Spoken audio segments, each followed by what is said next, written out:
Years come and years go, time runs dry. Still I ache down to the core.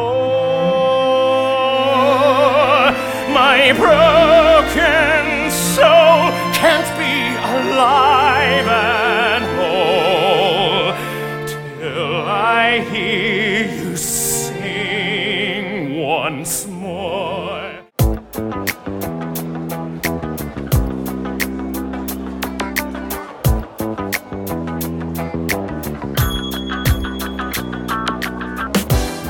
It was amazing tonight, honestly. I'm still overwhelmed. I'm still like taking it all in.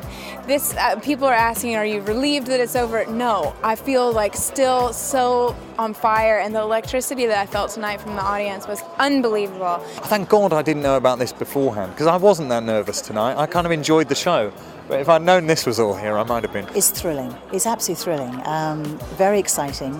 And I think justified. I think Andrew's written an absolutely wonderful show with Glenn Slater in the lyrics and the wonderful Jack O'Brien at the helm as the director.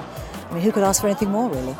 This is a piece I'm very proud of, I have to say. I think it's maybe more three-dimensional in terms of the characterization than the original piece was, which really is a version of Beauty and the Beast, but a bit of a twist. But this one really does develop the characters in a way that I didn't have the opportunity to do in the old one.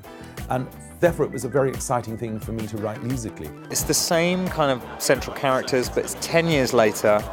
A lot has changed, some for the better, some for the worse. The Phantom has had to escape. He's gone to Coney Island when Coney Island was really just starting to really come to life. And it's the perfect place for him because freaks are not only accepted, but they're kind of welcome and they're part of the surroundings there. And he, being the kind of genius he is, has risen to the top of the game. So you take this character, Phantom, who's, man, last we saw him, he was chastised, beaten, hunted, socially beat up, which is why he was so volatile. 10 years later, it's completely a 180 turn, and almost like celebrated for the same reasons he was beaten for. And the thing that Love Never Dies does is it re-examines love and, you know, the relationship that Christine and the Phantom had. Not conventional, very, you know, interesting and crazy and not safe or anything. You know, for me, having played Christine before, it's fun to examine how much she has grown in 10 years. Andrew played me some of the music he had written, and I was completely blown away and immediately sucked in. And it's been a fantastic experience. He's really one of the giants, and the score he has composed for this is so achingly gorgeous. Let's talk about the bravery of him doing that. Let's talk about him, you know, coming at this point in his life. He doesn't have to do this. He doesn't have to put himself up for it. And yet he had this conviction that he had more melody, more music to pour forth. I think I sat and cried through the whole thing. I just thought it was so extraordinarily beautiful. And when we sat and heard the orchestra for the first time, we were all in tears.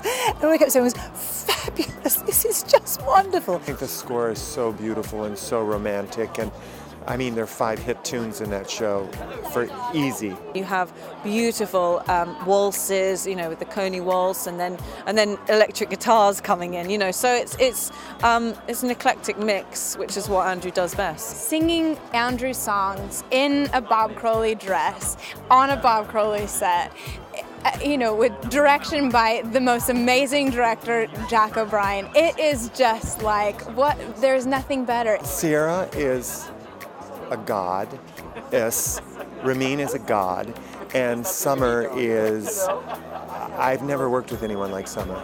You show it to Summer once and she gets it. They're just an incredible cast, incredible cast. I know that they are an incredible fit. The passion that there is between the two of them, I mean, it's almost sort of unbearable at sometimes. It's so strong. We weren't smug, we weren't self-confident about it. We've been terrified for days because we feel sort of breathless. But it was worth doing, and it was worth doing well. And I'm really proud of it. Yes, it's a very tough act to follow, but nobody ever thinks that the work they're going to do can ever be bigger than the one that they do before, if you're lucky enough, like I had, to have such a huge thing as Phantom was. Obviously, people do hold Phantom of the Opera so close to them.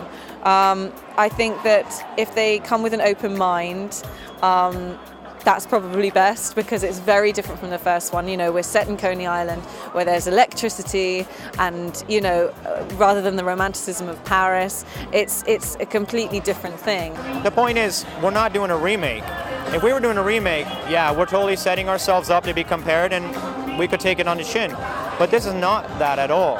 And I'm a big fan of the first one. I'm very protective of it. So I'm glad that we're leaving those guys behind. We have to leave that behind, because they're not the same people. For me, to see what Andrew has sort of come up with of what happens is just like, who doesn't want to know that? Does what it says on the box. Do you know what I mean? He wrote a great romantic musical. Here's another one, slightly more grown up, I feel. Three-dimensional, psychologically sort of, you can buy things. You go, okay, all the dots join up, you know. But it's still what it says on the box. It's a gorgeous musical.